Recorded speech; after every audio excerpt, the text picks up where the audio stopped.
بسم اللہ الرحمن الرحیم۔ السلام علیکم ناظرین، یہ واقعہ ہے حضرت ادریس علیہ السلام اور موت کے فرشتے حضرت اسرائیل علیہ السلام کا۔ سیدنا ادریس علیہ السلام ایک دن اپنے کام سے فارغ ہو کر بیٹھے ہوئے تھے۔ ملک الموت آدمی کی صورت میں مہمان کے طور پر رات کو حضرت ادریس علیہ السلام کے دروازے پر آ پہنچے۔ حضرت ادریس علیہ السلام ہمیشہ روزہ رکھنے والے انسان تھے۔ جب شام ہوئی اور افطار کا وقت ہوتا تو آپ کا کھانا جو ہے وہ جنت سے آتا، آپ جس قدر چاہتے کھا لیتے، باقی کا کھانا پھر دوبارہ جنت میں چلا جاتا۔ تو اس دن کا کھانا جب جنت سے آیا تو حضرت ادریس علیہ السلام نے وہ کھانا اس مسافر کو پیش کر دیا، لیکن مسافر نے کچھ نہ کھایا اور قدم پر قدم رکھ کر عبادت کرتا رہا۔ حضرت ادریس علیہ السلام ان کا یہ حال دیکھ کر بہت ہی متاثر ہوئے کہ یہ کون شخص ہے۔ اگلے دن حضرت ادریس علیہ السلام نے اس سے کہا کہ اے مسافر، تو میرے ساتھ جنگل جا کر خدا کی قدرت دیکھ۔ تو پھر دونوں بزرگ گھر سے میدان کی طرف نکل پڑے۔ چلتے چلتے گیہوں کے ایک کھیت میں پہنچے۔ موت کے فرشتے نے کہا کہ چند گوشے گیہوں کے لے کر دونوں کھاتے ہیں۔ حضرت ادریس علیہ السلام نے فرمایا کہ بڑی عجیب بات ہے کہ رات کو تو آپ نے حلال کھانا نہ کھایا اور اب حرام کھانا چاہتے ہو۔ پھر وہاں سے دونوں بزرگ ایک باغ میں پہنچے اور وہاں بھی انگور کو دیکھ کر حضرت اسرائیل علیہ السلام نے کہا کہ کھانے کا ارادہ فرمایا، اور حضرت ادریس علیہ السلام نے فرمایا کہ غیر کی ملکیت میں تسنت حرام ہے۔ پھر جاتے جاتے ایک بکری کو دیکھ کر حضرت اسرائیل علیہ السلام نے کھانے کا ارادہ فرمایا، تو حضرت ادریس علیہ السلام نے پھر فرمایا کہ بغیر پوچھے کسی کی بکری کو ذبح کر کے کھانا یہ بھی منع ہے۔ تو اس طرح 3 روز تک دونوں آپس میں گفتگو کرتے رہے۔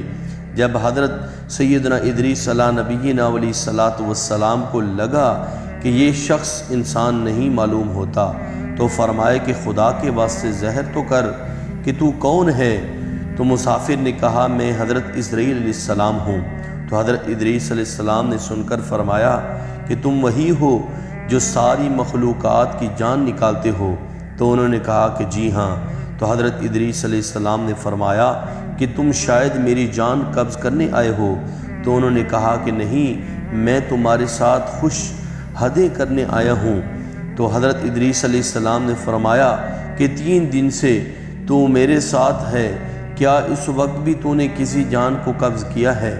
تو حضرت اسرائیل علیہ السلام نے کہا کہ تمام روحوں کو قبض کرنا ہمارے ہاتھ میں ایسے ہے جیسے تمہارے دونوں ہاتھوں کے نیچے روٹی رکھی ہوئی ہے، یعنی جس کی موت کا حکم اللہ پاک سے ملتا ہے، میں ہاتھ بڑھا کر اس انسان کی جان کو قبض کر لیتا ہوں، میں اس انسان کی روح کو قبض کر لیتا ہوں۔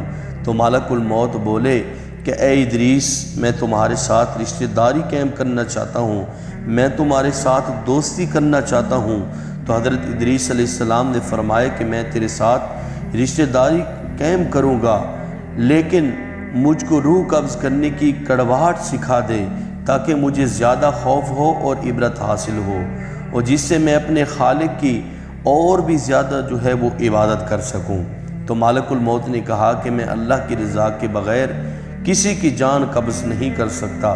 تو حضرت اسرائیل علیہ السلام نے اللہ کے بارگاہ میں عرض کی، اور پھر جان قبض کرنے کا حکم ملنے پر حضرت ادریس علیہ السلام کی جو ہے وہ روح قبض کر لی، آپ علیہ السلام کی جو ہے وہ جان قبض کر لی۔ پھر موت کے فرشتے نے خدا کی بارگاہ میں دعا مانگی اور اللہ پاک نے ان کو زندہ کر دیا۔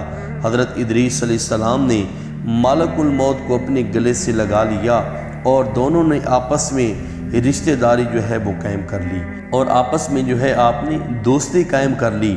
تو پھر موت کے فرشتے نے ان سے پوچھا کہ اے ادریس، جان نکالنے کی ترکیب کیسی تھی؟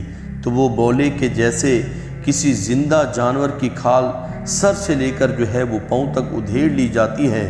تو فرشتے نے فرمایا کہ اے بھائی، خدا کی قسم اس رب العالمین کی کہ جیسے میں نے تیرے ساتھ احسان کیا اور جتنا یعنی کہ آسانی سے میں نے تیرے ساتھ ایسا کیا ہے، میں نے اور کسی کے ساتھ بھی اس طرح نہیں کیا۔ حضرت ادریس علیہ السلام نے فرمایا کہ اے بھائی، مجھے دوزخ کے دروازے تک لے چل تاکہ اس کو دیکھ کر مجھے خوف الہی زیادہ ہو اور زیادہ سے زیادہ عبادت اور بندگی میں اللہ تعالیٰ کی ذات کی کر سکوں۔ تو موت کے فرشتے نے اللہ کے حکم سے ان کو 7 طبقے جو ہیں وہ جہنم کے دکھائے۔ پھر حضرت ادریس علیہ السلام بولے کہ اے بھائی، اب جنت دیکھنے کی آرزو ہے، اسے دیکھ کر خوشی حاصل کروں اور بھی زیادہ یعنی کہ زیادہ سے زیادہ عبادت کروں۔ تو موت کے فرشتے نے حضرت عزرائیل علیہ السلام ان کو جنت کے دروازے پر جو ہیں وہ لے کر گئے۔ تب حضرت عزرائیل علیہ السلام نے فرمایا کہ ہاں، اگر تم واپس آنے کا وعدہ کرو۔ شاید پیاس کی وجہ سے حضرت ادریس علیہ السلام نے واپس آنے کا وعدہ کر لیا اور اللہ کے حکم سے اپنی جوتیاں جو ہے وہ درخت توبہ کے نیچے چھوڑ کر بہشت میں جو ہے وہ داخل ہو گئے۔ کچھ دیر بعد موت کے فرشتے نے ان کو آواز دی کہ اے بھائی، دیر مت کرو۔ تو جواب میں حضرت ادریس علیہ السلام نے فرمایا کہ اے مہربان، اللہ تعالیٰ فرماتا ہے کہ ہر نفس کو موت کا ذائقہ چکھنا ہے۔ میں نے موت کا ذائقہ چکھ لیا ہے اور میں دوزخ میں بھی پہنچ چکا ہوں۔ اے بھائی، اب میں ہرگز جو ہے وہ نہیں آؤں گا واپس۔ تو تبھی بارگاہ الہی سے آواز آئی کہ اے عزرائیل، تو ادریس کو چھوڑ کر چلا جا، میں نے اس کی تقدیر میں یہی لکھا تھا۔ اس طرح اللہ پاک نے آپ کو زمین سے جو ہے وہ زندہ اٹھا لیا اور آپ دنیا میں کبھی واپس نہیں آئے۔ ناظرین محترم، یہ آج کی ویڈیو آپ کو پسند آئی ہوگی تو اسے لائک اور شیئر بھی کیجئے، اور اگر آپ ہمارے چینل پر نئے ہیں تو اسے ضرور سبسکرائب بھی کر دیجئے۔